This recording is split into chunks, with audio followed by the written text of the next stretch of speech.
Let's just give it one more minute, please.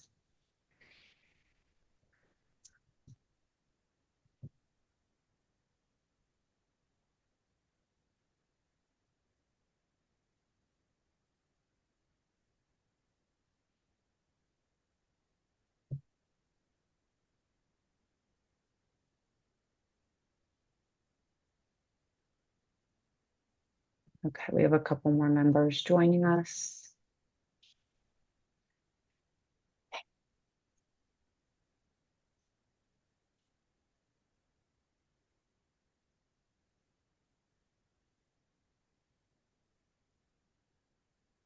Okay,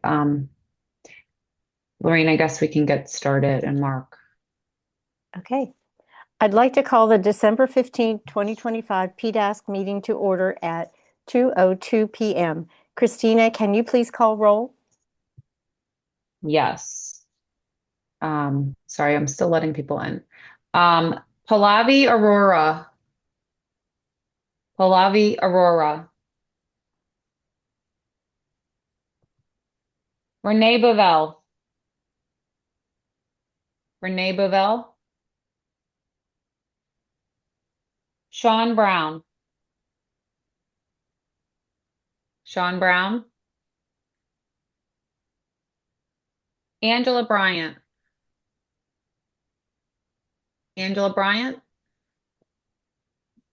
Allison Siborowski. Allison Siborowski. I just let in Angela Bryant, so let me let her in, and then I will go back and call her name. Angela Bryant. Here, present. Thank you. Lorraine Diana. Present. Thank you. John Elliott. John Elliott. Robert Embry. Here. Here. Thank you. Thank you very much. Dr. John Gambrell. Present. Thank you. Candace Hall. Here. Thank you. Dr. Sharita Golden. Present. Thank you. Jim Gutman. Present. Thank you. Darren Johnson. Present. Thank you. Kathleen Loughran. Kathleen Loughran. Erica Miller. Erica Miller. Eric Morse. Present. Thank you. Mark Nicole. Present. Thank you. Sean O'Brien. Present. Thank you. Mandy Poplowski. Mandy Poplowski. Amy Prentice. Present. Thank you. Monica Proctor Wilson. Present. Thank you. Kim Robinson. Kim Robinson.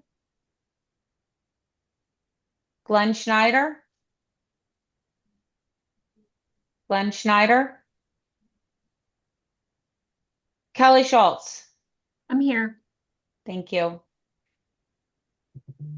Danita Tolson. Here, present. Thank you. Mhm. Sean Tunis. I'm here, thanks. Thank you. Joe Wynn.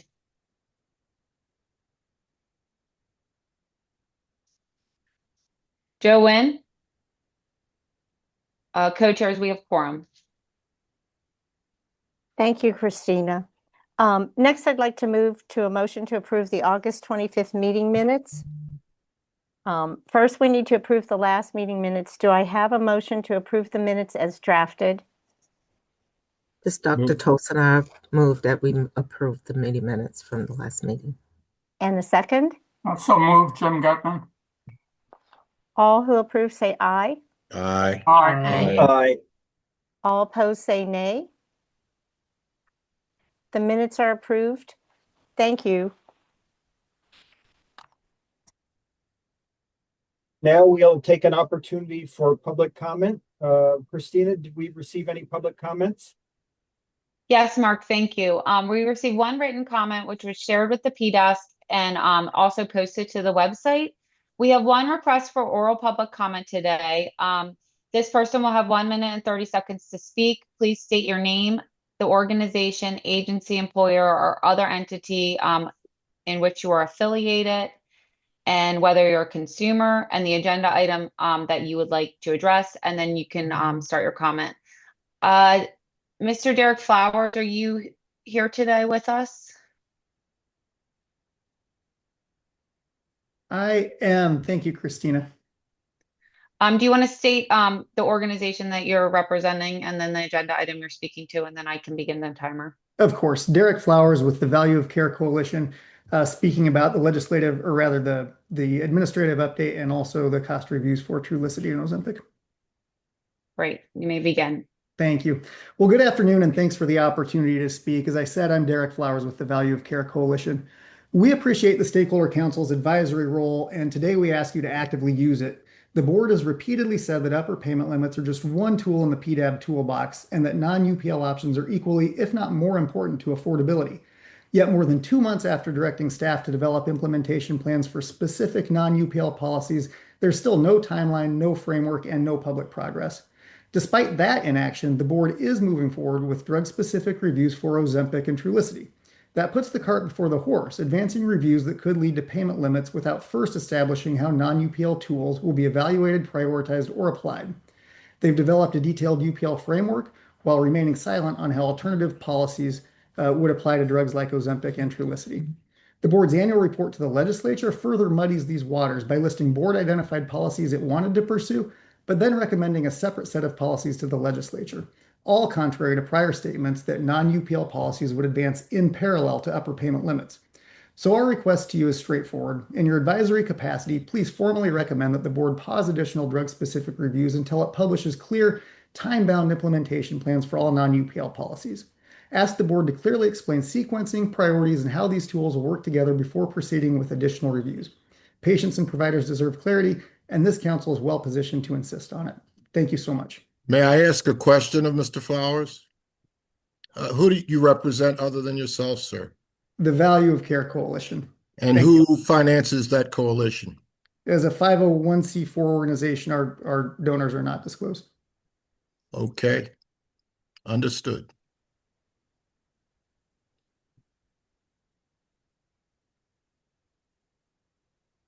All right, thank you, Mr. Flowers, for your comments to the group today. Well, next we'll move on to the cost review study process, update, and next steps. Andrew York is now going to give us a presentation and update on the cost study review process. Great. Thank you, Mr. Chair. So this presentation should be familiar at this point. So this is mainly for any members and audience, anyone in the audience that is not familiar with our work. I will try to keep this to be a pretty quick overview, but then I can also try to address some of the public comments that have come in as well. Christina, next slide.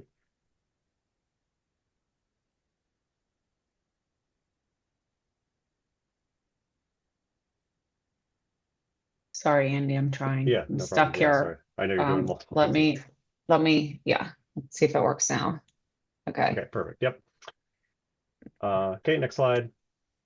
So I can just give a very quick overview of the process. Then I want to talk about where we are and what the next steps are, talk through the board resolutions, give a quick update on something called our policy review process, and then we move into the opportunity for the Stakeholder Council to provide feedback. Next slide.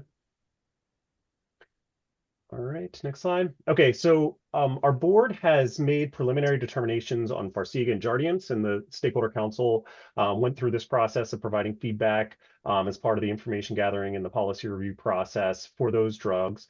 The board has since made additional preliminary determinations for Ozempic and Trulicity, and that's what we're going to discuss today. And then they do have 2 more drugs that are currently in the cost review study process. So those dossiers will be posted at a later point, and then the board will make their preliminary determinations based on that information in an upcoming board meeting. Next slide. So in our November 17th meeting, the board made the preliminary determination During the November 17th meeting, the board had the opportunity to examine Ozempic and Trulicity, and they were determining whether the use of the prescription drug product has led or will lead to an affordability challenge to the state healthcare system or high out-of-pocket costs for patients, and whether the use that led to the affordability challenges or high out-of-pocket costs is consistent with the labeling approved by the FDA or standard medical practice. They also identified the circumstances under which the prescription drug product has led or will lead to an affordability challenge to the state healthcare system or high out-of-pocket costs under the regulation. Next slide. In that meeting, the made their preliminary determination in accordance with Section C of the regulation on whether or not the use of the prescription drug has led or will lead to the affordability challenge for the state healthcare system and high out-of-pocket costs for patients. And it is worth noting that this preliminary determination is non-final and is subject to revisions and modifications if additional information is identified. Next slide. After the preliminary determination, the board will prepare a cost review report that summarizes the information considered for the board in conducting the cost review study, the board's deliberations, the circumstances or indicia reflecting the affordability challenge, and the board's preliminary determination. And the public will have the opportunity to make comment on that draft report, the preliminary determination. That report has not been published for Farxiga and Jardiance yet, but we do expect to publish that for public feedback shortly. Next slide. So I just wanted to, for the sake of the Stakeholder Council, go through the board resolutions. Go ahead, Christina. In the November 17th meeting, the board made a preliminary determination that the use of Ozempic has created an affordability challenge to the state healthcare system. And the circumstances for which that prescription drug product led to the affordability challenge include the total gross spending of Ozempic for the state and local government exceeds 4.87 of gross prescription drug spend for state and local government. That was discussed in the public session. And the board also made a preliminary determination that the use of Trulicity has created an affordability challenge to the state healthcare system. And there were two circumstances there. One was that the total gross spend for Trulicity for the state and local government exceeds 2.27 of the gross prescription drug spend for the state and local governments, and that was done in the public session. And then our closed session, based on data that was available to the board in the closed session, the percent change in the wholesale acquisition cost over certain periods is substantially larger than the percentage change in inflation, i.e. the rate of the list price of the drug increases faster than inflation. Next slide. So that brings us to, since the board made those preliminary determinations, we now move into the policy review process. Next slide. And that's basically the board and staff trying to identify the drivers that cause those affordability challenges, and then potential policy solutions to address those challenges. So you'll remember this flowchart. If the board did not made the preliminary determination that the drugs did not cause affordability challenges, we would just publish a report and there's a further action. Since the board did determine that these drugs cause an affordability or may cause an affordability challenge, we are now at the step where staff is identifying drivers and recommended policy options. And then there's two different tracks for upper payment limit policies and non-upper payment limit policies. Next slide. And you can, yeah, I think you can stay on this, Christina. This just kind of explains the flow of different work projects and implementation. And I think this might address the public comments that we've received. Our regulations in that top step is outline a very specified process for setting upper payment limits. That's because our statute provides and prescribes the most specific authority around this space. So if the board is going to be setting upper payment limits, we want to make sure that we follow a very strict process and account for all the different input that we need to capture. The blue line shows our steps for the non-upper payment limit policy process. And you can see that there's fewer steps.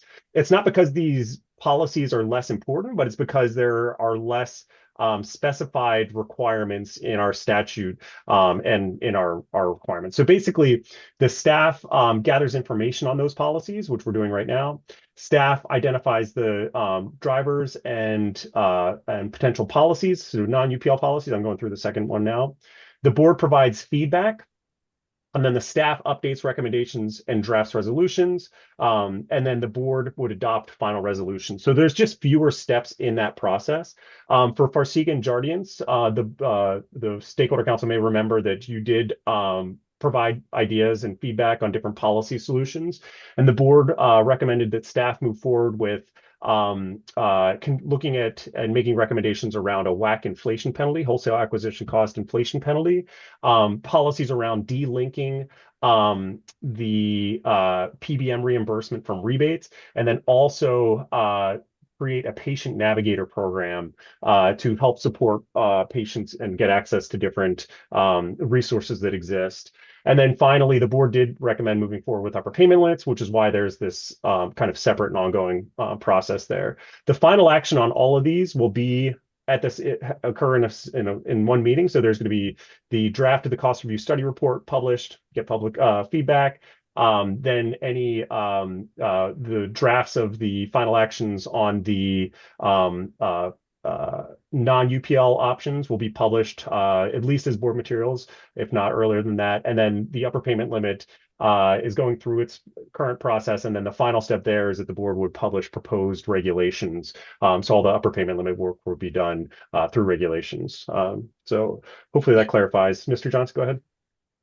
Yeah, just if I could maybe ask if I'm reading it right, the preliminary report that you mentioned a few slides ago, you said will be coming out. Is that the non-UPL items, or what is that preliminary report? Because I've also was wondering, and I thought that the staff was going to release a UPL framework based on the board's action. So can you sort of clarify or those two items? Okay, so just going to where we are for Farsiga and Jardiance. We are in the post-public comment. Staff publishes calculations and methodologies. So that fourth step there, that's where we are for upper payment limits for Farsiga and Jardiance. So what staff will be publishing is what is called our methodologies document. So we publish the framework. So what is the way that we recommend coming up with setting an upper payment limit amount? The board, what the staff recommended was a national reference pricing off of existing benchmarks, and the board selected the Medicare maximum fair price. So the next step is for us to publish a upper payment limit framework or methodology, or excuse me, a methodology document. We are in the process of getting ready to publish that, and there will be public comment on that. If necessary, the board can then host technical hearings.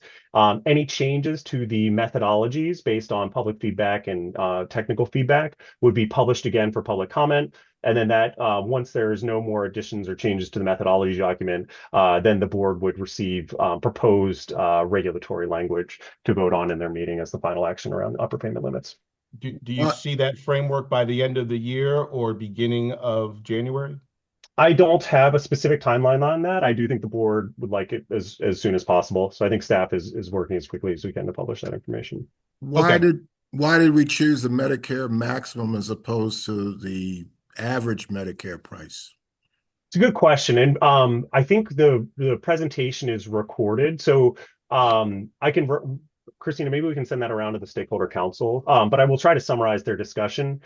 They have a policy in their regulations that basically sets the floor of what an upper payment limit amount would be if there's a Medicare maximum fair price, which is the new Medicare negotiated price. Mm-hmm. If that is available, that is the floor that they can set the upper payment limit on for a number of different reasons.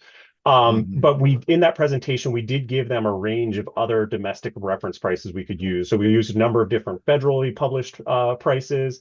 We also tried to do some therapeutic alternative reference pricing. So they have a number of different options. And then based on that discussion, they did select the maximum fair price, which is, I think, probably the lowest published price that was available. The reason I asked that is I looked a little bit into it. I know that Vermont's passing upper payment limit cost containment on other medications other than Jardiance and Farsiga. And they use the average Medicare price as well as the average Medicaid price, I believe. I don't know whether they use both of them or average them together or whatever. And they're supposed to pass a law into existence in January of next year. I didn't look at the law, but are you aware of that? No, and this is the right forum for the stakeholder council to flag these issues. So our staff will look up what that law is and see what they're doing in Vermont. I don't have information on it right now. Okay.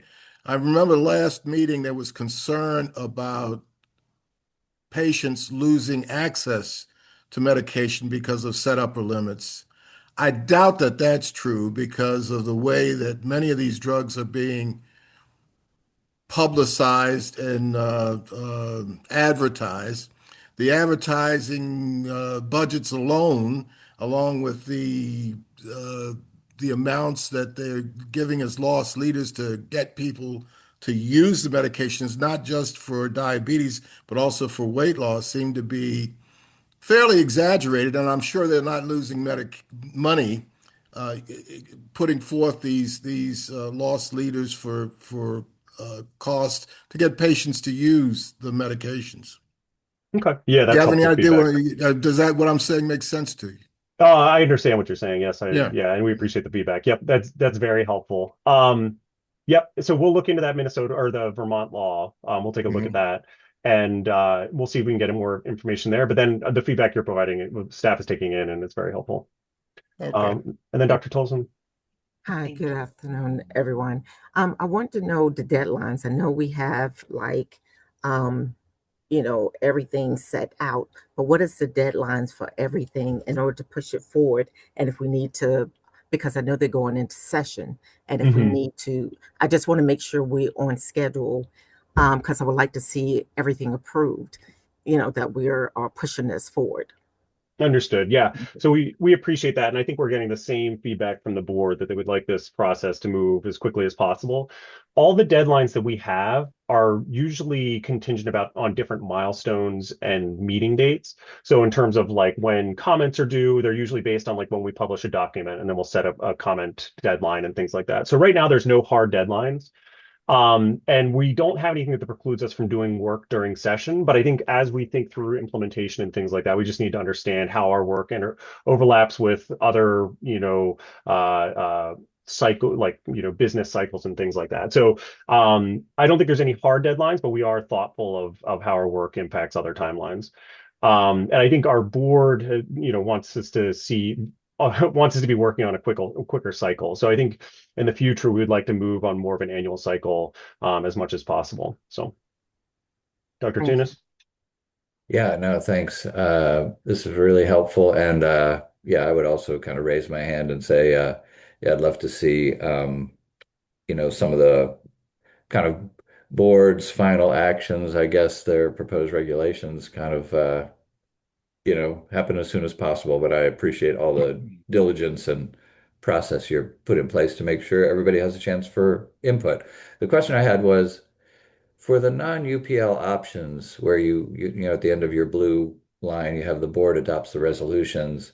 I think you also mentioned, I'm just not sure, maybe you could talk a little bit about what authorities the board does or doesn't have to implement the non-UPL options, because they obviously have very explicit authority around UPL. Yeah, no, I think it's a great question. So I think you kind of articulated the key issue that the reason we have so much structure and process around the upper payment limits is because we have direct authority to set upper payment limits. Everything else would be done throughout other authorities within the state. Sometimes it could be recommendations around legislation. It can be partnering with other agencies that have direct authority and oversight. So I think we work very closely with the Department of Health and the Insurance Administration. So all those are available. So the resolutions would be kind of recommendations on policy and next actions to move those policies forward, for the non-UPL options. And then there was reference in the public comment just on the overlap between what's published in our annual report. So our annual report is an opportunity to submit other policies that are kind of outside of the scope of our existing work. And we are supposed to also list out the final determinations of the cost review studies. So if the cost review study process was done, all those final actions would have been in the annual report. Right now, we're still finalizing like the cost reviews are not done for any of these drugs at this point. So those are going to go into next year's annual report. The board did in the annual report make 3 policy recommendations, and those are kind of just based on long-term work that they've been doing. So that is kind of one of the functions of the annual report, is to be another mechanism for the board to make additional policy recommendations. I think in their report they mentioned legislation around transparency, which has been a long-term priority for the board. They've kind of mentioned, I think, in the past 3 annual reports.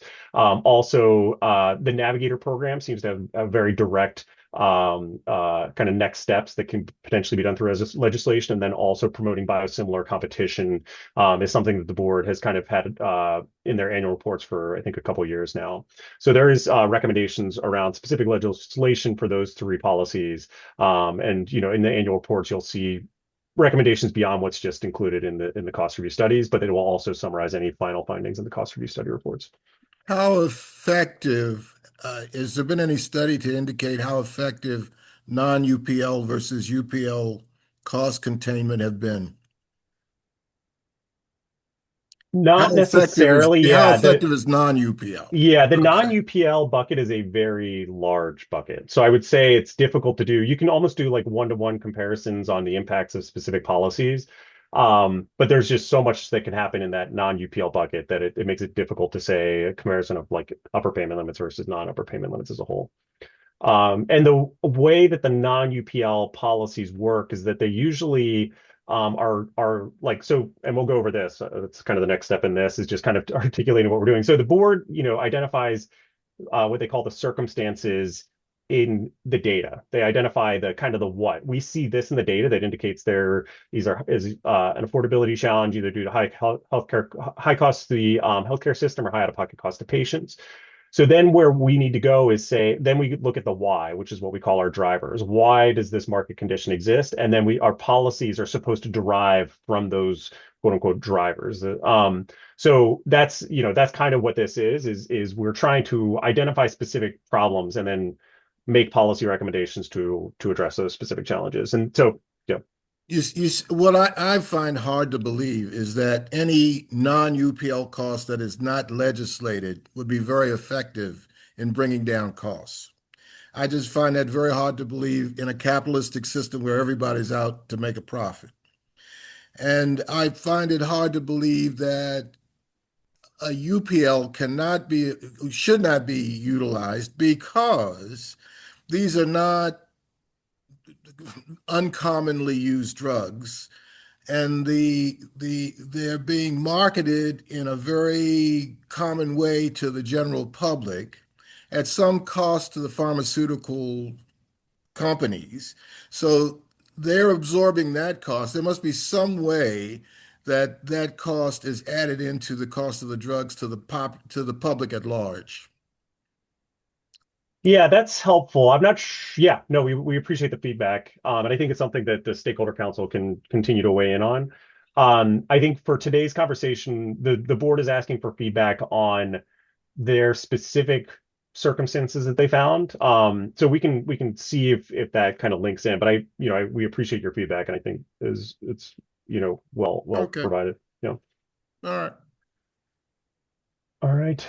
So just moving on to the next, any other just general questions on process? I hope we did address the concern that folks provided that the non-upper payment limits are not getting their due weight or consideration. I think the board does prioritize those, and doesn't necessarily think that setting an upper payment limit is appropriate for every affordability challenge that they identify. So, all right, next slide. So same thing. This is just focuses in a little, was a little bit easier to use. Next slide. Okay, so for today's meeting, just next steps in the role of the Stakeholder Council. Next slide.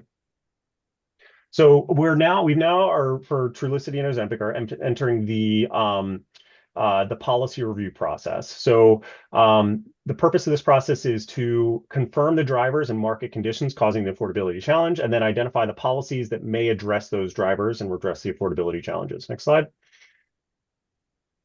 We have a few different mechanisms to gather information gathering. So information that was not captured during the cost review study process up to this point. We're trying to see if we're trying to gather that additional information that we don't already have. We can do this through informational hearings. We have informational hearings on these topics scheduled for tomorrow. Stakeholder council input, which is what we're trying to do right now. We can also do expert testimony hearings. Board staff can do research and analysis, and then also we can request information from our eligible governmental entities. Next slide. So for the stakeholder council input, the board may request input from the stakeholder council, and this input can be in the request for general input and ideas on policies or more specific requests to a specific for specific information. And the board staff may provide the board with summaries of the input from the stakeholder council. Next slide. So that brings us to where we are today. So Christina, is this that's the overview. Do we have the next slide in terms of, yeah. We So- do. I'm gonna let Lorraine go over the the instructions. Okay, perfect. Yeah, yeah. Andy. So yeah, that was an overview of the process, and sorry that took so long. Does anyone have any questions on process or anything that I went over up to this point? If not, I'll pass it back to the chair. All right, seeing none. Lorraine? Great. Thank you, Andrew. So next, Andrew York is going to give us an overview presentation of the board solicited stakeholder council input. This presentation aligns with the board request for stakeholder council input memo document that Christina provided as meeting materials on December 8th, 2025. It is the hope that PDASC members are prepared to discuss those questions and provide input on Ozempic and Trulicity. We're going to use the presentation to organize the discussion. Some logistical items. I am going to be asking for comments and recognizing speakers and helping to manage the conversation. I would like to ask Andy to provide the introduction for each part of the conversation and to help organize the topics for conversation. Please raise your hand if you would like to speak, and I will recognize you in the order in which you raise your hand. Please state whether your comment pertains to a specific drug, both drugs, or is a general comment. Andrew, please begin the presentation. Great. Thank you, Chair Diana. All right. So we already went over the process, and now we get to dig in on the stakeholder council feedback on as a source of information gathering. So again, the board is requesting input from the stakeholder council, and this input can be for general input and ideas on policies or more specific requests for specific information. And then the staff will summarize this information and provide it to the board. Next slide. So just for your reference, the board did make preliminary determinations that Ozempic and Trulicity cause affordability challenges for the state healthcare system. And to reiterate, for Ozempic, it was that the total gross spend for Ozempic for state and local government exceeds 4.87% of gross prescription drug spend for the state and local government. That was discussed in the public session. And then also for Trulicity, they made two preliminary determinations that it causes affordability challenges to the state healthcare system. One was that the total gross spend for Trulicity for state and local government exceeded 2.27% of the gross prescription drug for state and local governments, and then also that the percent change in the wholesale acquisition cost over a certain period is substantially larger than the percent change in inflation, i.e., the rate of inflation of the list price is higher than general inflation. Next slide. So the purpose of today's meeting is to get feedback on the potential drivers. So we've identified those circumstances. What are the market conditions that cause those circumstances? That's what the driver is. So it means a factor that causes a particular phenomenon to happen or develop. And what we are looking for is what drivers caused or contributed to each of the circumstances listed above. And then as you provide that feedback, please explain how that driver operates in practice and how it contributed to the circumstance. We're also looking for any information that demonstrates or supports the existence of this driver.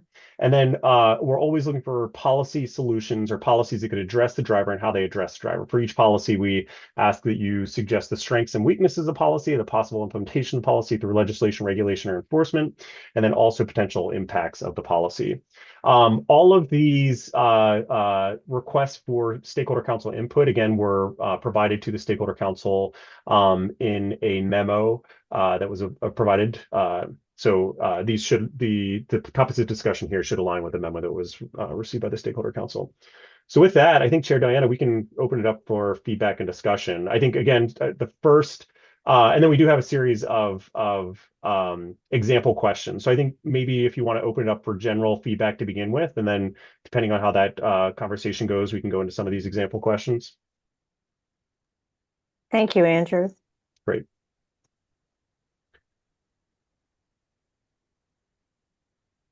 All right, so Christina, actually, if you want to go up to the slide above, yeah, let's stay on this one. And then, so staff is particularly interested if any stakeholder council members have answers to any of these questions. This is kind of where we are in the process, is identifying the drivers of these two circumstances that we talked about, how we can confirm or refute those drivers, and then potential policy solutions to address those market conditions that cause the affordability challenge. Mr. Gutman, go ahead. Yeah, just a brief comment about how important these drugs are. These are not just diabetes drugs. These are drugs that are needed to treat cardiovascular disease and kidney disease. And the costs of not treating those effectively are huge for the state, for society, for everything. So I applaud the PDAB for picking these drugs, and I think we need to move forward as quickly as possible. Great. And Mr. Gutman, you do also provide an important point. The cost review study and the policies that we're looking at are specific to the indications, the FDA indications for these drugs. So it is diabetes, but then also with other comorbidities. So folks may have heard of these drugs in the context, or this class of drugs in the context of weight loss, but that's outside of the scope of the conversation for today. So I appreciate you flagging that. Dr. Golden? Yeah, I just wanted to add that because the American Diabetes Clinical Practice, the American Diabetes Association's clinical practice guidelines, really like these agents are really now considered like in the top tier of therapy for patients with diabetes and the complications that were mentioned. So, I just want to point that out, that I think that one of the challenges is that often the affordable agents are the agents that are the least affordable are the ones that are most recommended by the clinical practice guidelines that have been proven to reduce clinical complications of diabetes, which are ultimately going to improve healthcare costs. I don't know if we can do a formal, analysis or if that has been done in some way, but reducing admissions for heart failure, kidney failure, and cardiovascular disease has got to save the state finances from a healthcare delivery standpoint. I just don't know how we could quantify that, but that would be really powerful if we could quantify that. Great. I'll go through.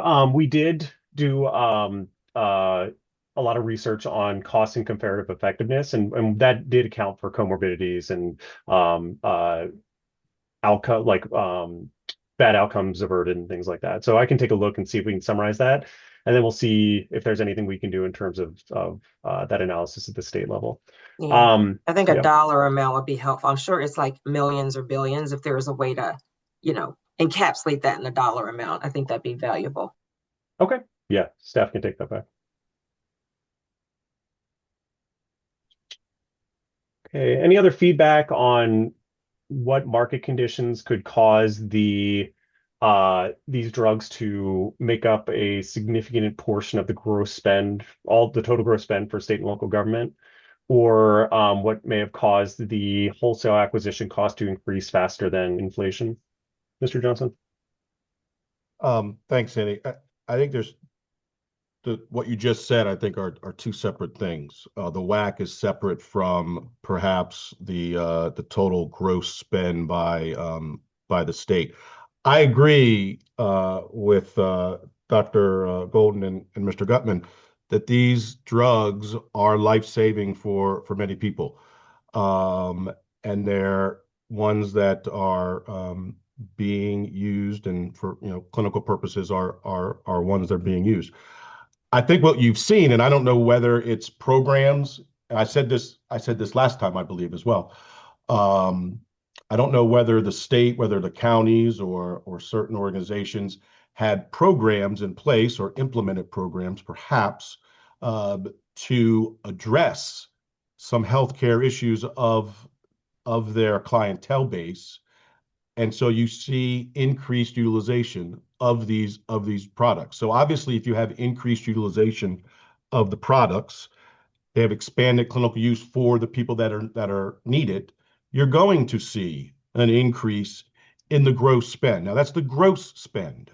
I think what we have always tried to talk about, and it's a question again of affordability. We don't have access to what the rebates are, what the net spend is. So again, we're looking at gross. We really should be looking at net. And if the board has additional information, hopefully they will use that information to say that both of these products, I believe, are being used. They're helping patients. They're helping folks get better. And yes, while it is increasing the gross, if the net is not increasing, then I don't believe that we really should be discussing these products as candidates for an upper payment limit. Perhaps there are non-UPL solutions to help, some type of clinical management or whatever it is that would address that spend issue. So I'll leave it at that for this piece. Okay. And I think you mentioned if there are specific policies, I think we are certainly interested in that. So we can kind of move into it at this time, or I think anyone can continue to speak to the drivers, i.e., what's causing these two circumstances or the three circumstances that we see. But then also, what policies should the board be looking at, both UPL or non-UPL, that can actually make these drugs more affordable to the state healthcare system. So, Mr. Johnson, you mentioned a couple ideas. I'm not sure if you wanted to provide additional. No, and no is the reason why. It's all right. I think it's fine. Yeah. Okay.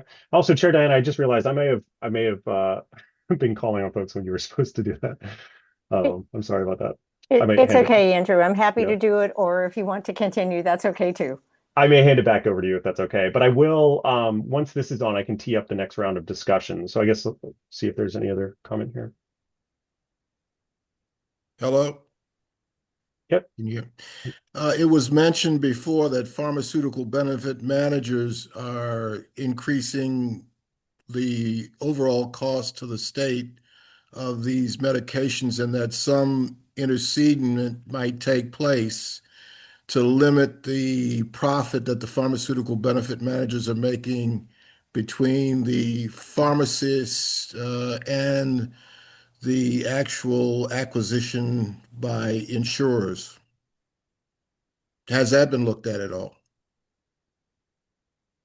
Yes, I think it gets to Mr. Johnson's point in terms of the difference. So what we see and what's publicly available is the gross spend. PBMs negotiate discounts through the form of rebates, and then that new net cost is what is generally not available. You're asking like how much of that goes to the PBMs versus back to the plans and the patients. That is actually, I'm not sure that we have that information. It's something, there's literature published in terms of estimating what that amount is. And then, I think we can look at specific contracts for state and local government entities or eligible governmental entities to see if there's any specific guidance around that. So yeah, we can wait to see if that's a major driver of higher costs. Do we have any idea of how much the wholesale cost is truly pushed by inflation for the base product as opposed to increased profit margin by the pharmacy itself? Yes, I think we're kind of looking to this as a forum to get that information. I think what we hear from some stakeholder groups is that the gross spend goes up, but the net spend doesn't go up at a similar rate, and that's basically because those discounts, the higher list price allows for larger discounts, and that's what the PBMs are trying to maximize. So there's this pressure to increase the list price so that you can give bigger discounts, even if the net cost of the drug isn't going up at the same speed. So I think that we're trying to get more information on that dynamic. We have some of that information through our internal research and then also through the request for information. But We're also, we welcome stakeholder input on that specific issue. John Brown. Thank you. Hi, Andrew.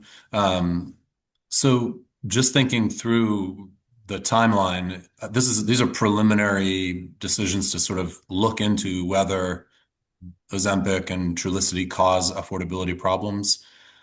But there's some timeline for that to occur. There's also a timeline for generic competition to occur. And in fact, I believe it's imminent and it's already occurring in a lot of countries. More competitors on the market inevitably will draw down the cost in all likelihood. And I agree with the points made earlier about just because you're spending a lot of money on something doesn't necessarily mean it's an affordability problem if the prescription volume it correlates. And also to look at net rather than gross, I think is another good point. So I think there are multiple factors that should be looked at through the lens of, how imminent is generic competition, and there probably is some way of estimating how much that'll drive down the cost. So just to make those points, thank you. Great. And our dossier does try to capture when the patents go off cycle and when you can expect generic competition. That's very valuable. Thank you. Mandy Popławski. Hey, good afternoon. Apologies if I missed this, but just thinking about Ozempic and the question around drivers, not necessarily even related to gross costs, but increased utilization. And Andy, you mentioned that we're specifically looking at like type 2 diabetes, but Ozempic did have a lot of off-label utilization for weight loss. So even if what's in scope of the board is that type 2 diabetes indication, we do know that we had increased utilization of Ozempic when it was being used for patients without type 2 diabetes, but for weight loss. And so when you think about, that increased utilization there of the Ozempic product driving increased cost, and if there's a way from a policy perspective and what the board is looking at, even from controlling or increasing affordability, is ensuring that the drug is being used per the FDA labeled indications. Yeah, that's very helpful. Yeah, there's obviously a very large kind of national conversation happening around this class of drugs. So that's very valuable. Like one of the things we can do is just ensure that it's being used for the correct indication. Yeah. Thank you.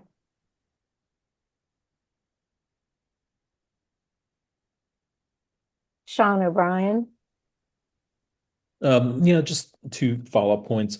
One, now a couple of times the issue of gross versus net has come up and has come up in other conversations. Andy, I wonder if you could just speak maybe explicitly to that. My understanding is the issue is that legally we can't get access to the net, and that's the limitation. So if you could speak to that.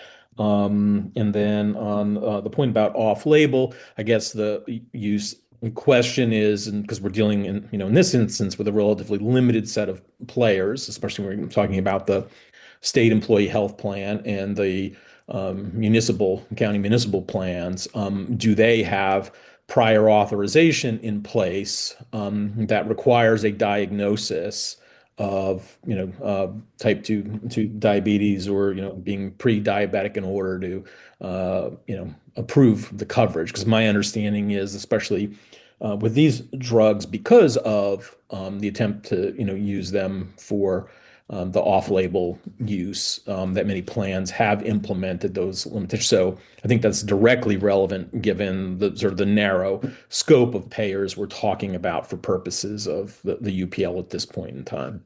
So, thank you. Yeah, that's very helpful. So just going to your point on the net cost. So that is considered business confidential information. We do request it through our request for information, and you can estimate it through a number of different resources and tools. So the board has access to either the specific net costs or estimations around net costs. But it is, it is kind of interesting that we have those conversations kind of in closed sessions and then can't really bring a lot of that out into the open conversation. It does create this very strange dynamic in the prescription drug space. Yeah. And then you asked about utilization management around these drugs. So we also asked for things like formulary replacement and utilization management as part of the request for information to our payers and PBM. So we do have some of that information, but to your point of collecting that specific to state and local government, I think that's something we could do in terms of working with our eligible governmental entities to get more information in that space. And my guess is you are correct that there is pretty significant utilization management, so we can look at what those rules are and account for that in our policies. Okay. Thank you. Sean Tunis. Yeah, hi. So I'm sort of was looking at the last bullet on the slide about, the potential impacts of the policy, and I'm thinking mostly about, I think we've heard in a variety of forums that there's a concern that upper payment limits would have some negative consequences, probably of greatest concern, given that these both are good drugs, as people are saying, negative consequences of in some way restricting patient access to the drugs. And I don't think I'm curious, Andy, you and your team, like and the PDAB, like how much sort of discussion has there been around about the likelihood of, negative impacts, particularly in terms of access? And is there any body of research out there that suggests that, there are these negative consequences? Because obviously, if people are still getting the drugs and, the health system is paying less for the drugs, that seems like, obviously, other than for the drug makers, it seems like, why would we not want that? Right.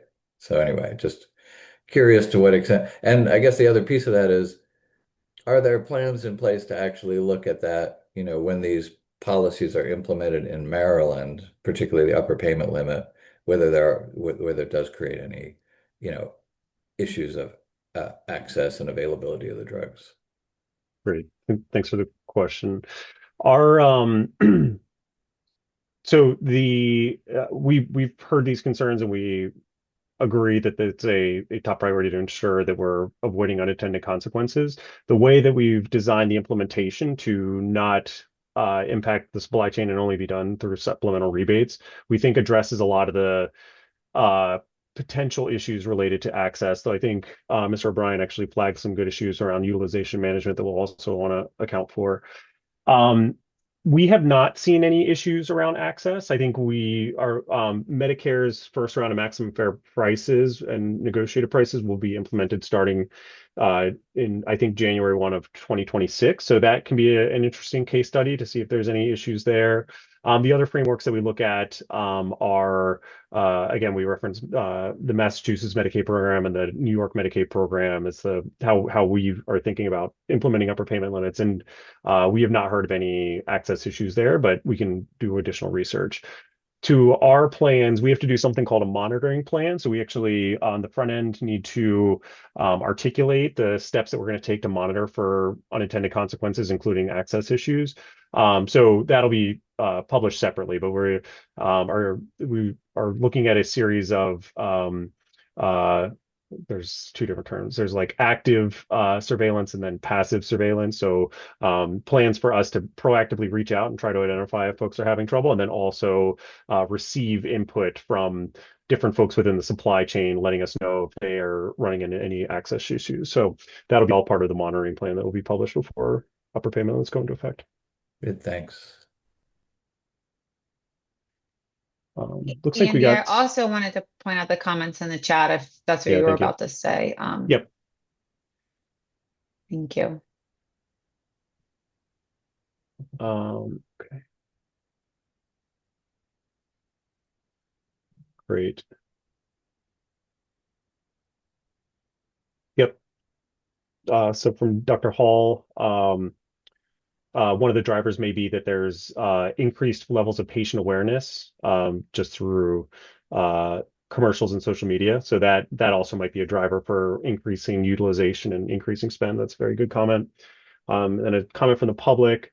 on asking if the state health plans have access to net costs. And I think we've talked about that in our supply chain report, and then also some of the information, some presentations that the Stakeholder Council received, but that's not necessarily always the case, that payers can easily get access to the net cost of specific drugs. They usually receive gross rebates for the book of business and don't necessarily always tie it to specific drugs. Yep.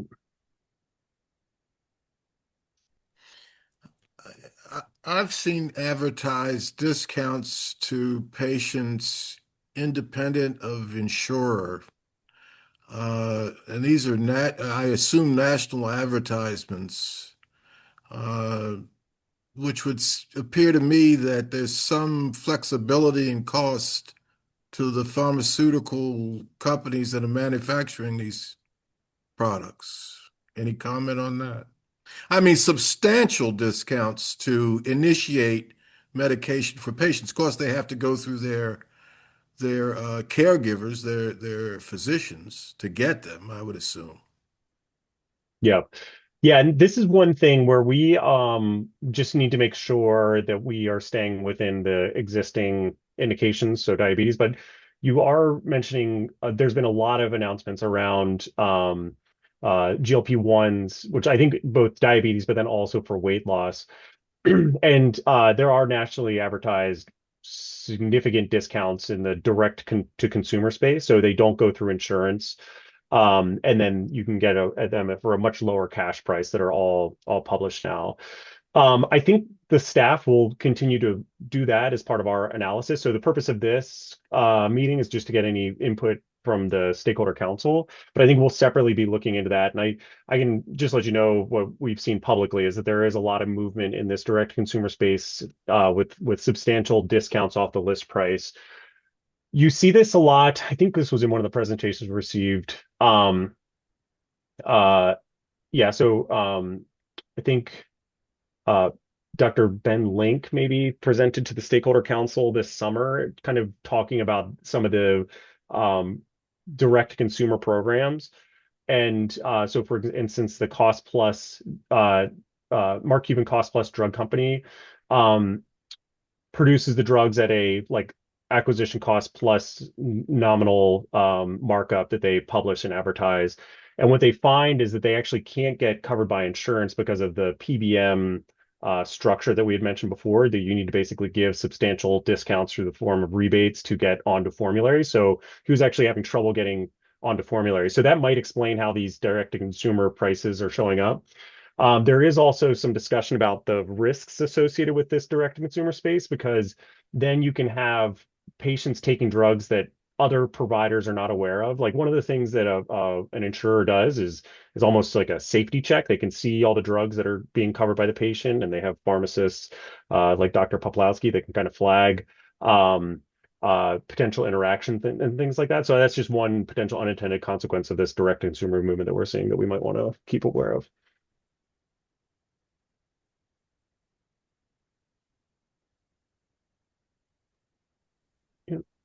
Kelly Schultz. Hi, yeah, thank you. So Andy, I was going to ask about that as well with the direct to consumer pricing, and it's getting a lot of national attention at this point in time.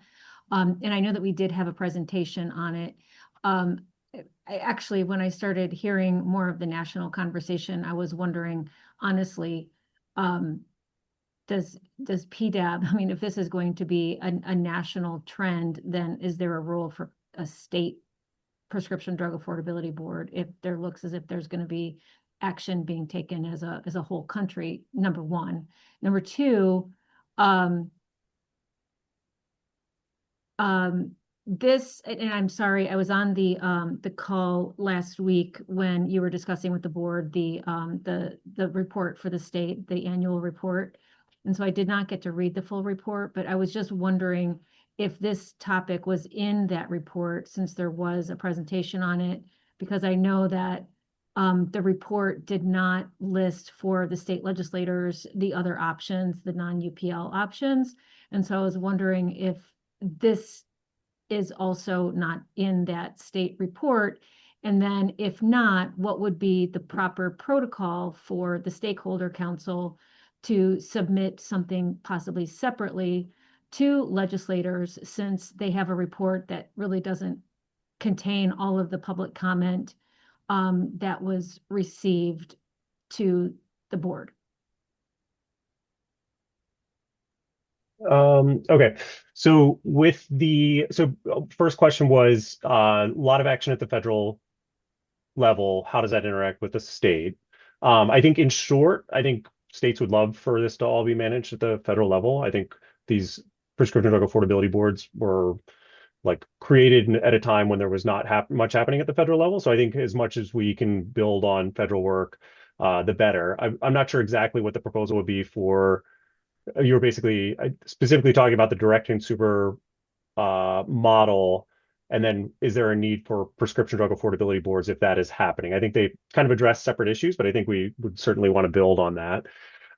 You asked about the annual report and how much the direct to consumer model was referenced in that report. We do have a section that just mentions kind of overall drug pricing trends.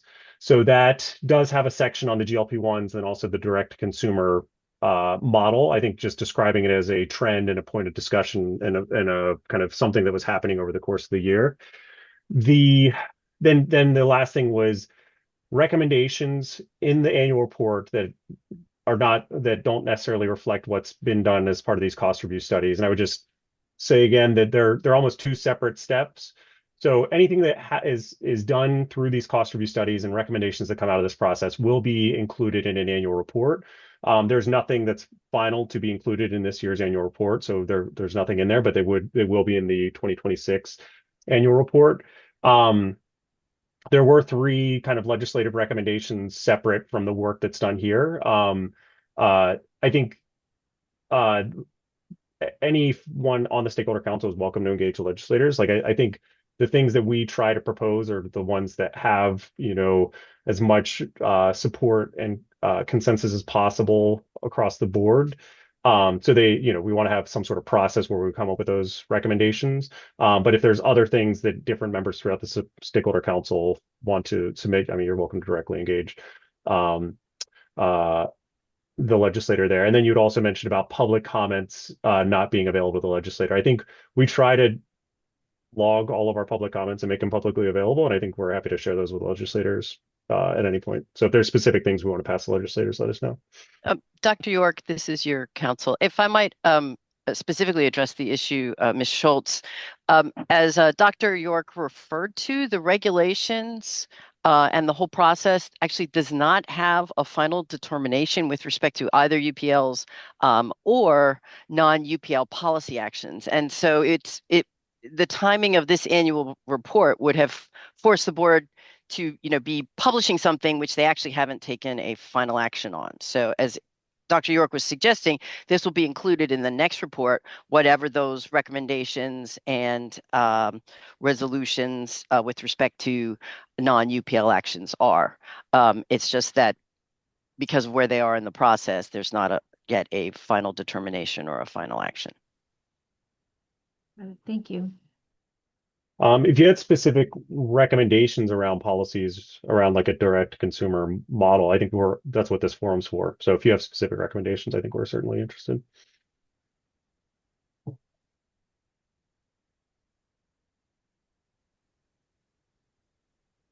Well, I would say, Andy, that I don't have a specific recommendation. I just know that what we are seeing in other states is so here's a good recommendation. Let's ask the legislature to do what New Hampshire did, which is to eliminate their PDAB because of the risk of the patients not receiving the drugs, especially in those. And that's a little bit tongue in cheek, I know, but we're not seeing a plethora of other states that are doing this type of action and getting a lot of positive response within the community. And I guess that's where I stand with this. And it looks as if the timing as to how we're going about this, the rest of the world is catching up and doing some other things at a faster rate, like direct to consumer and some other areas. So, PBM reform, and insurance reforms, and Dr. Gambrill, you had mentioned, rebates to patients. All of those are very real, and all of those do save the actual patient so much money. And I think it's hard to relay that to policymakers and legislators when the report and the questions are all about how can we get to UPLs faster, and how do we complete this part of the regulatory process. And that seems to be the conversation with a lot of other identifying factors of other parts of the conversations that could be had. Great. Yeah, that's what this meeting is for all those other policies. So we'll any recommendations you have, we'll take. I understand the general feedback that those other topics are good. We're looking for specific recommendations, and that's certainly all on the table, and the board, may be able to support those.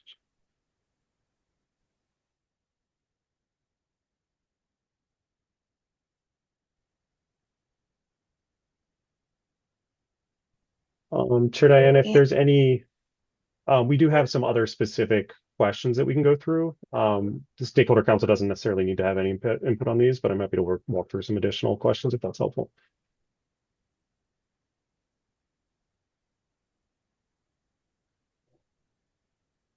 Karen Johnson.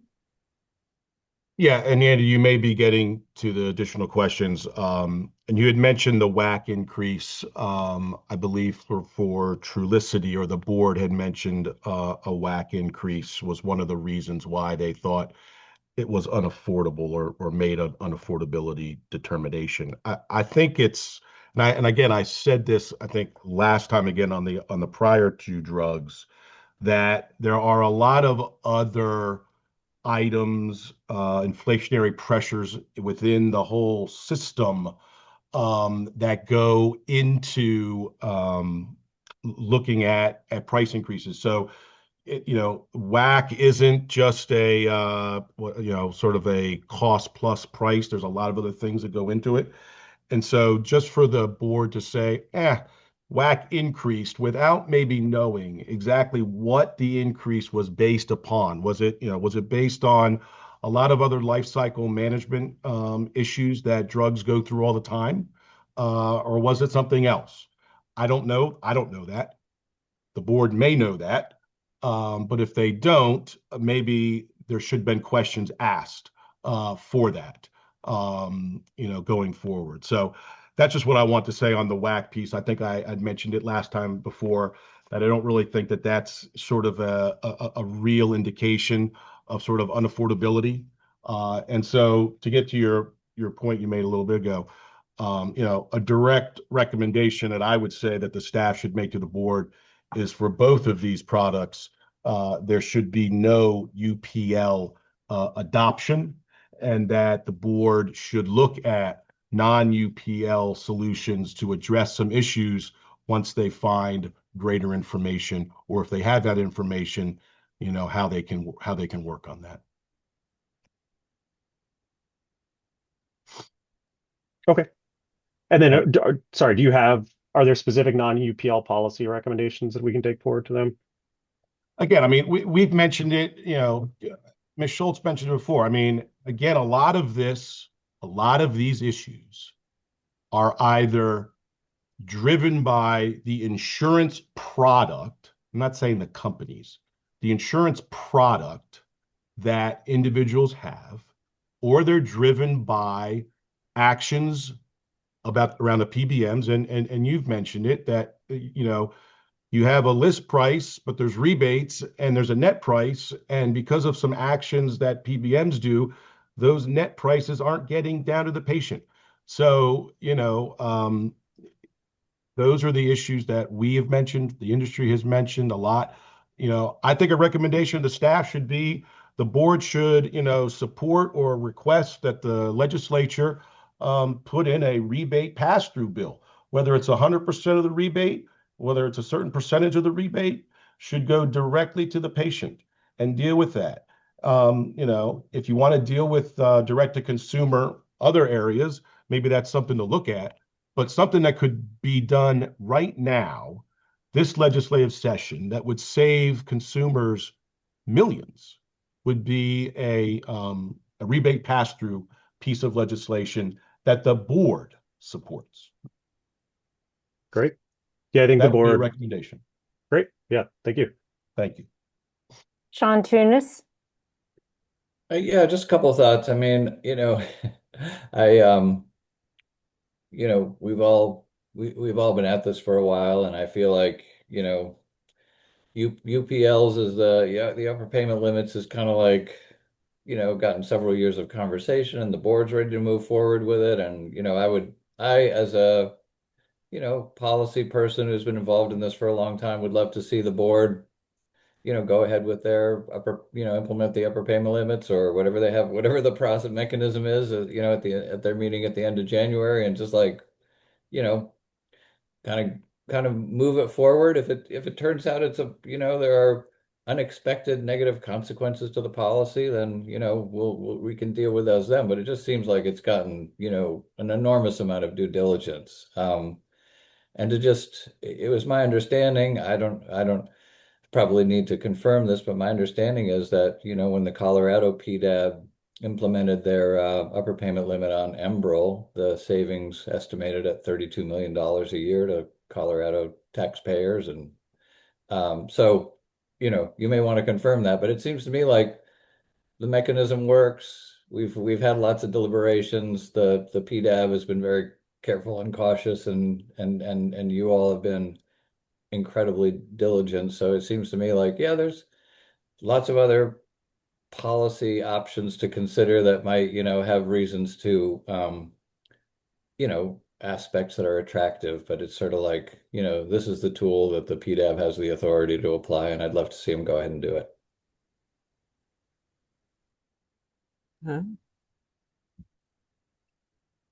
I'd just like to say I would agree with Mr. Tunis.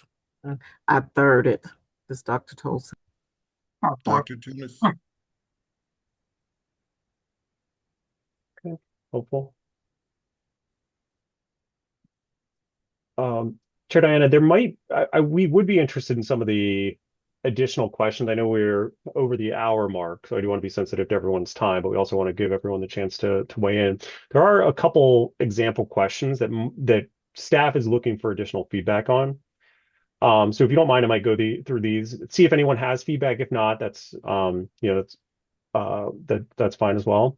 But at a very high level, how should states be thinking about an appropriate amount to spend on Ozempic and Trulicity? We've gotten a lot of kind of things in the public comment letters of saying that any particular amount of gross spend is not necessarily a problem. So even if it is a significant portion of the overall gross spend, like that's not a bad thing. And it kind of gets to some of the comments that the Stakeholder Council have made. So how should states think about what is an appropriate amount to spend on specific drugs, in these cases, Ozempic and Trulicity?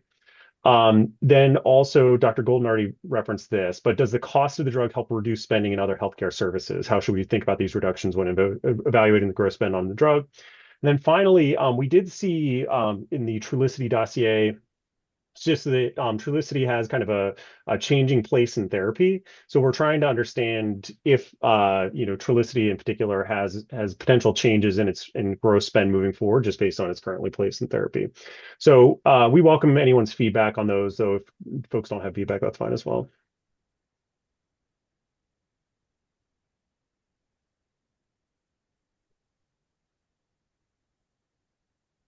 Dr. Golden. Yeah, Andrew, I was just curious what change in therapy you were alluding in terms of Trulicity. We are seeing newer generations of GLP-1s that seem to be picked be preferred is kind of what we're seeing. So we're just trying to understand, is that the case? What is its role in therapy compared to the other GLP-1s that are coming to market? So. Got it. Okay. Because I think from a clinical practice guideline standpoint, it is still, in the family that reduces, cardiovascular disease, renal outcomes. But I understand what you're saying, because some of the other agents do similar things and maybe promote more weight loss. So I think that's going to be something over time to figure out how that's going to change. Yeah. Another key fact on Trulicity, and we went over this in the dossiers, is that it's considered a biologic. It's just a much larger molecule than some of the other GLP-1s. So Right. that also might play its place in therapy as well. Got it.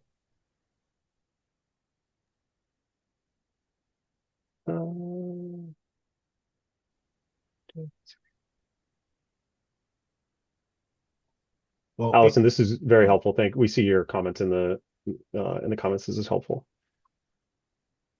Great, thank you. Darren Johnson.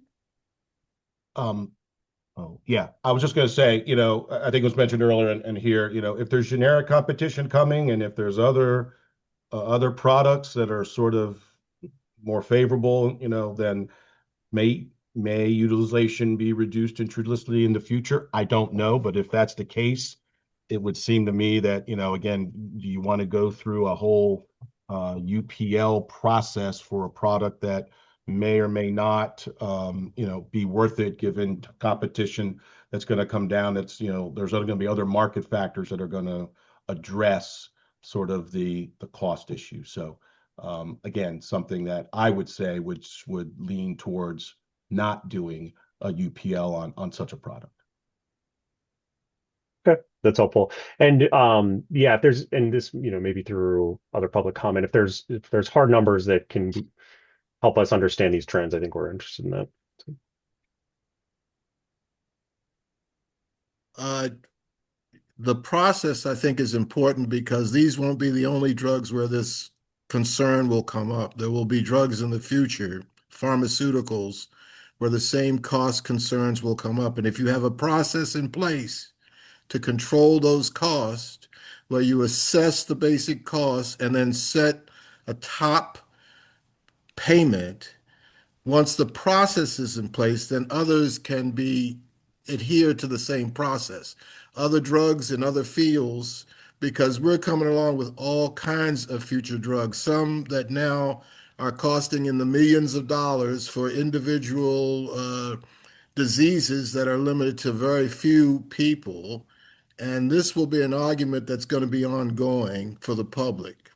The cost of drugs is just not stopping here with a common drug for diabetes and weight loss. We're talking about drugs for people who have inherited diseases that are minimal in dispensing in the public, that have exorbitant development costs and exorbitant costs to the public, that if not given to those individuals will be catastrophic, but if brought on to be paid for by the public will also be catastrophic financially. So this is a process that needs to be developed, I believe, because it's going to be needed in the future and not just in this state. Thank you. Great, thank you for the feedback.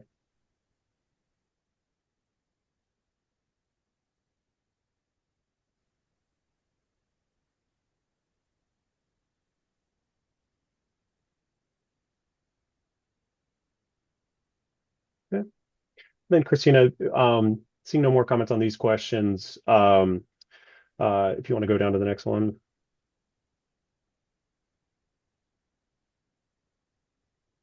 Sorry, Andy, I'm trying. I There think we we go. just have. There we go. This was similar to some of the questions we had on other drugs, so these questions look familiar, but we are interested in getting more information on how much production costs increase over time and what percentage of WAC increases are attributable to production costs. What other costs would explain the higher rates of increase in the WAC? Sorry, you can go back up. Yeah, and actually, we'll just read through all these and let folks go through all of them. So yeah, stay on this one for 1 second, Christina. Sorry, I was frozen up, Andy. Yeah, no I problem. didn't mean to do that. Do the minimum rebate amounts negotiated between drug companies and pharmacy benefit managers impact the WAC? And if so, how? How does the WAC and potential WAC increases impact PBM manufacturer negotiations? Could the increase in demand of these products explain or justify WAC increases? And then does emerging clinical information about a product justify WAC increases? So these are all things that we're looking for more information on. To Mr. Johnson's point, some of this information is available to the board, but I think there are certainly stakeholder members that have more information, and we're trying to use this opportunity to get more information on all these questions. And then we'll just also go through the last one just so folks can weigh in on any kind of open issues. So then, based on the drivers that we've identified, we're interested in getting information on the following potential policy solutions. So how might a WAC inflation penalty for change the charges the manufacturer for increasing the WAC faster than inflation disincentivize WAC increases?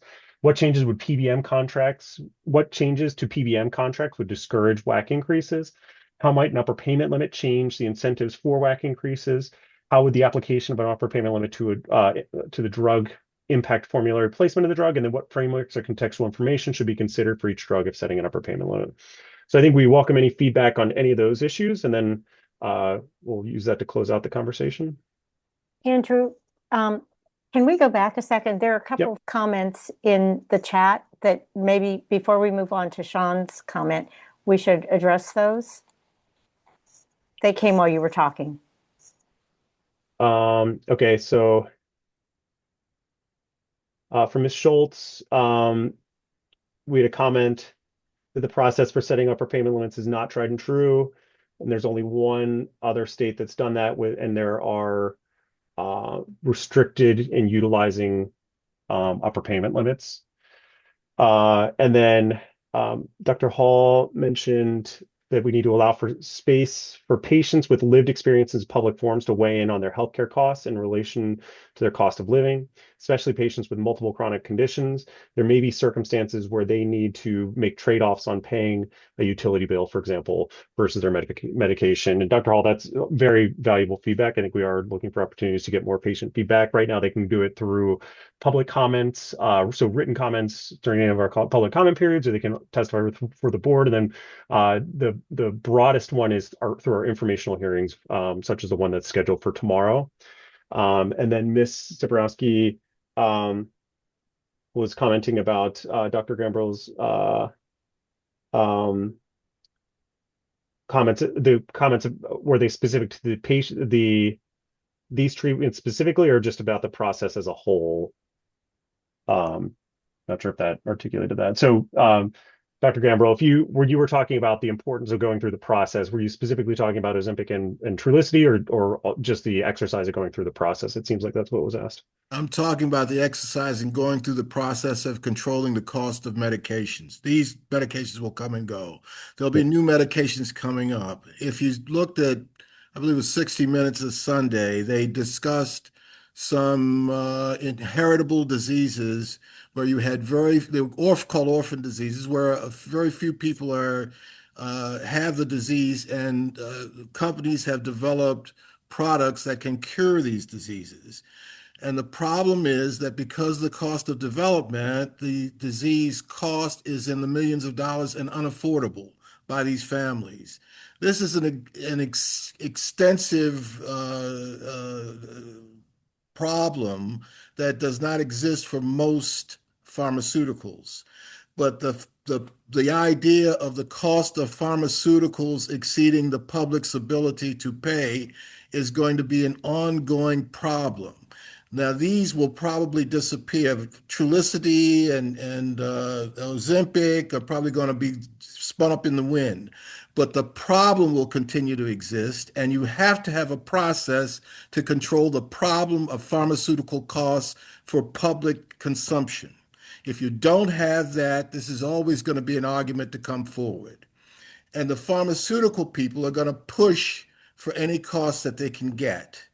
And the public has limited ability to pay for those costs. So you have to have a process in place. This is just the beginning of that. And if you don't, whether it's a UPL or non-UPL, the problem with non-UPLs is that the insurers come in, and this is a zoo when it comes to pharmaceutical developing cost and insurers. The only control that we have is UPLs at the moment, is my feeling about it. Now, I may be wrong. I'm not a genius. But you need to have a process in place to account for this problem. It's going to be an ongoing problem. It's not just with the medications we're looking at.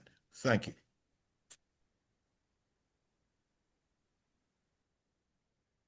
Sean?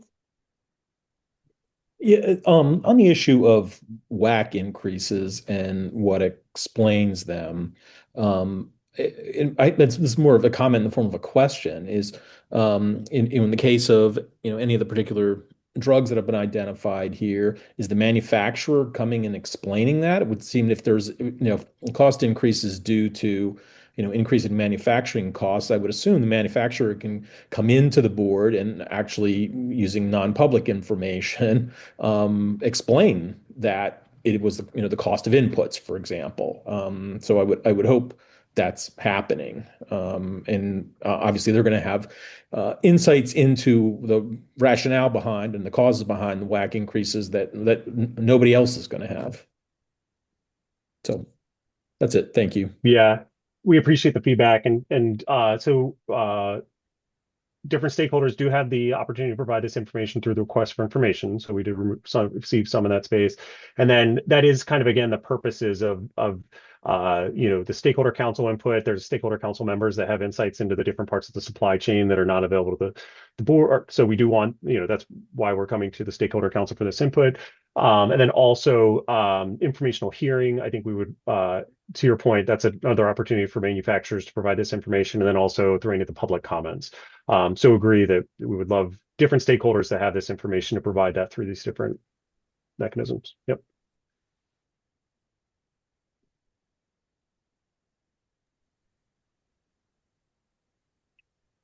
Great, Chair Diane.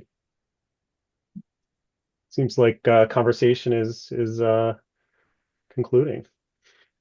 Thank you all for your comments, and thank you, Andrew. All right.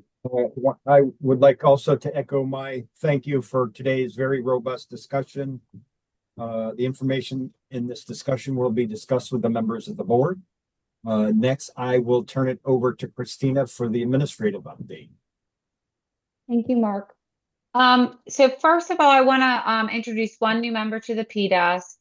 As I mentioned previously, we had 3 positions added to the PDAS during the legislative session in House Bill 424, Senate Bill 357. That was the Prescription Drug Affordability Board Authority for Upper Payment Limits, the Lowering Prescription Drug Costs for All Marylanders Now Act. And the governor's office appointed our patient advocacy organization representative. That's Miss Monica Elise Proctor Wilson. So I believe she's still on the line. I wanted her to say hello today and introduce herself. Hello, everyone. I'm Monica Proctor Wilson. As Christina mentioned, I have a self-help group called Speak and Mess for sharing personal experiences and knowledge of multiple sclerosis. I'm happy to be here and hope to contribute. Thank you.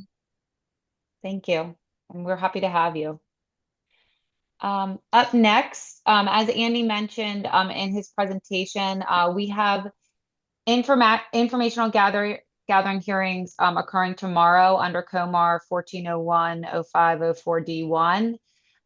We are convening 2 informational hearings to receive input, information, and opinions from the public and stakeholders to assist the board in developing policy to address the affordability challenges created by the use of Ozempic and Trulicity. Those hearings, again, will take place tomorrow, December 16th at 1:00 p.m. and 6:00 p.m. I just wanted to let everyone know that no one registered for the 6 p.m. informational hearing, and accordingly, no testimony will be taken at that time. So just letting everyone know that. And then lastly, staff is exploring with the input from the co-chairs the possibility of having an in-person hybrid PDAS meeting in April in Annapolis. More information will be provided as that becomes available. And that concludes my administrative update for today. Thank you, Christina. And thank you all for your time today. The tentative PDASC meeting dates for 2026 are posted on the website, and Christina has sent appointment holds to all PDASC members. As mentioned previously, the PDASC is an advisory council that consults with and provides input to the board in accordance with the statutes and regulations. These meeting dates are tentative and may be changed, rescheduled, or canceled consistent with the statutory and regulatory consultation requirements. Stakeholder council members will receive advance notice of any meeting changes or cancellations. The next PDASC meeting is tentatively scheduled for February 23rd, 2026. Thank you, Lorraine. At this time, I will entertain a motion to adjourn. So moved. Do I have a second? Seconded. All in favor? Aye. Aye. Aye. Right. Aye. Thank you. We are adjourned. Happy holidays. Happy holidays. Thank you. Yeah. Happy holidays. Happy. Take care.